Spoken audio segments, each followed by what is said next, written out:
Hi everyone. Today I'm going to talk to you about why INTPs make great meteorologists. And I'm sure every night when you turn on your local TV station, you will see that there are many meteorologists who just happen to be INTPs. Let's take a listen to one of them now. One thing I noticed being back here on the patio, last week, every day I had to come out here, or my wife did, and wipe down the counters and my desk and stuff like that because the pollen. This week it's not been nearly as bad. I think the trees now are pretty much in full bloom. Here's the allergy report. Now, we're still in the high category for maple pollen, grass pollen, oak pollen, mold spores, or medium. So you may not feel a difference, but just in terms of the pollen settling on my back patio, it looks a lot better. There's the S-band radar. We have some showers passing overhead.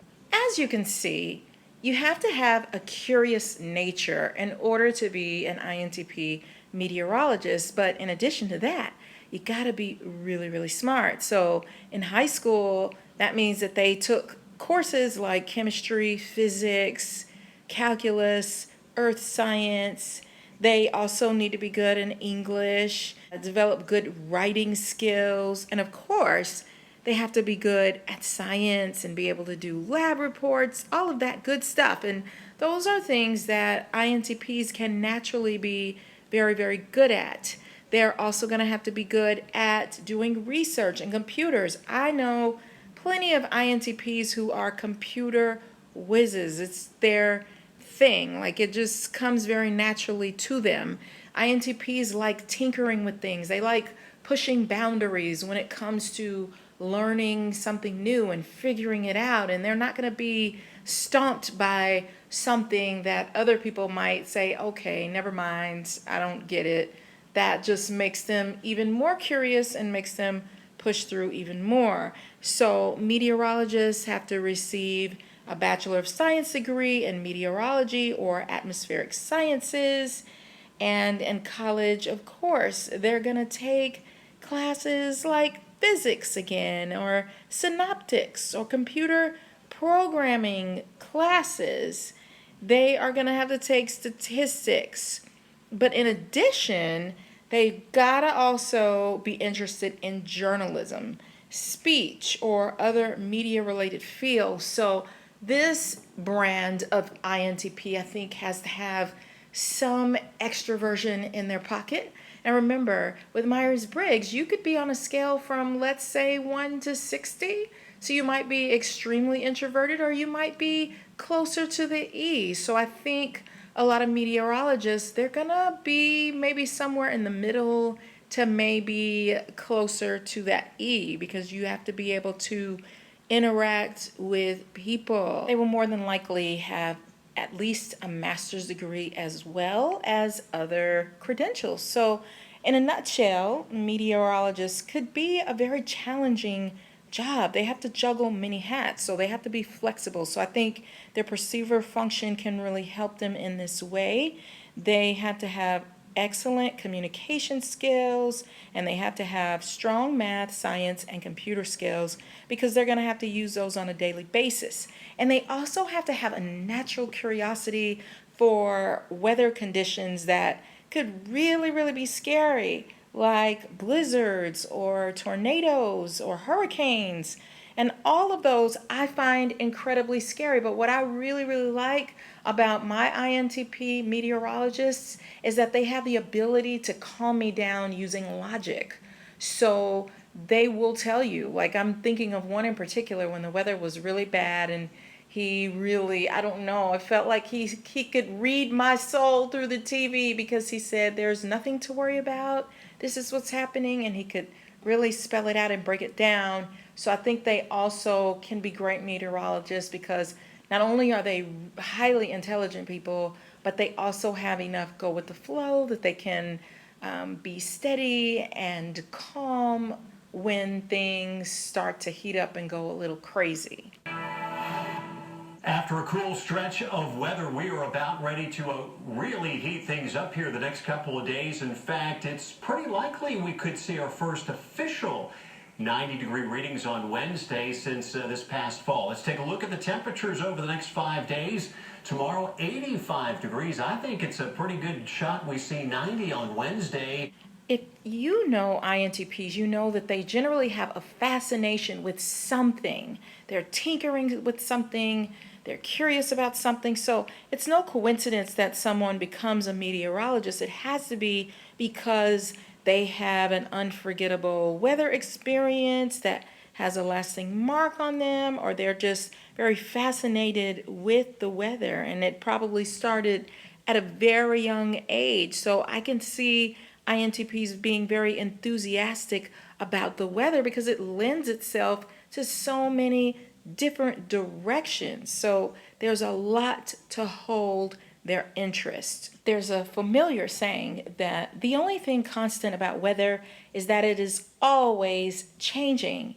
That sounds very INTP. They like change. They're not going to be thrown off by things changing, being up and down. They're going to be go with the flow and flexible, and they're able to handle it. Whereas some of that movement or unpredictability of the weather could drive someone crazy. But then at the same time, they enjoy being able to look at patterns and find predictability in making decisions on what the weather pattern is going to be like for that day. And the weather man can be anywhere. He doesn't have to just be in the studio. He could be outside.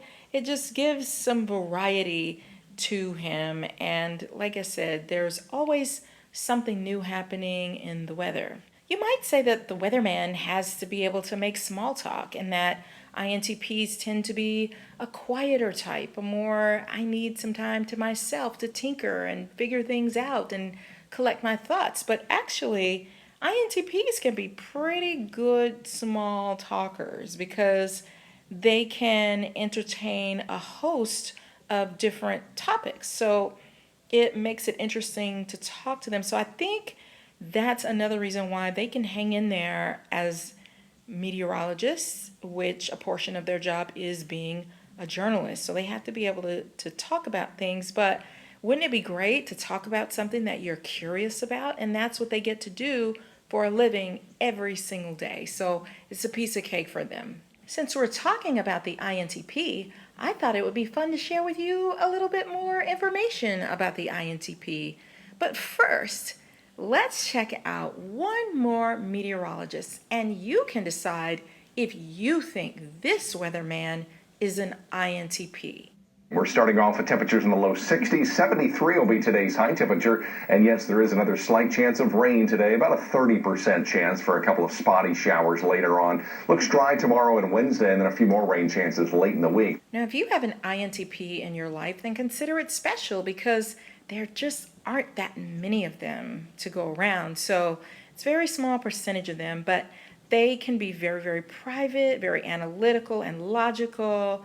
They are thinkers, so they enjoy taking concepts and problems and turning them around in their minds, and they like tinkering with things until they find the perfect combination or the perfect thing that just clicks. They can be very intellectual, very complex. Some people may think of them as a bit detached, but that's because they like to dive into their own world of possibilities and enjoying learning the things that they want to learn. So they like a challenge, and the more difficult the challenge is, the more they're going to jump on it. They're always on the lookout for things that are going to be complex. They're not going to run from that. But they can also be brilliant. They are very independent people, but they also have a natural skepticism, which means that they're going to be curious, or they're not going to believe things unless they prove them themselves, which is really, really cool. And what helps them is that they have an internal confidence. And so they really believe in their ability to work their way through any problems. They're great to have around in a crisis, which is also why they make good meteorologists, because in a crisis, they're going to be very calm. They're going to be unnerved and unwavering, yeah, no matter what the odds are.